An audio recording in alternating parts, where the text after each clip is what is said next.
You know, police officers are often called to help when someone is battling mental illness, especially community resource officers. WBZ's Leah Martin met one of them in Portsmouth, New Hampshire, who went to great lengths to help a man in crisis. Hi. Spend a few moments with Portsmouth detective Rochelle Jones. I'm thankful for every person who's ever even crossed my path. And you'll see how well known Oh, hi. and loved she is in this community. Being born and raised here, it's like, you know. It's why she was the perfect choice when a crisis arrived. A man on the Piscataqua River Bridge threatening to jump. I was pretty scared. My heart was going pretty fast. I mean, the bridge was filled with, you know, lights and different cruisers, and the fire department was harnessing and gearing up, and so it was quite the scene. David, 42 headquarters. She got in her car and rushed to the scene.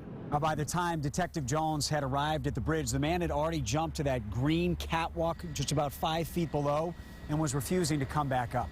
They shut down the bridge in both directions, and Rochelle leaned over the railing, a 130-foot drop below, to just talk. It just came down to listening to what somebody wants and really listening and trying to put yourself in their shoes. He was upset about some life thing. I think it was lost the house, you know, like, you know, the job that he, you know, relationships, like there was a lot of things missing, you know, for him. Rochelle listened and leaned over again to hand him a cigarette.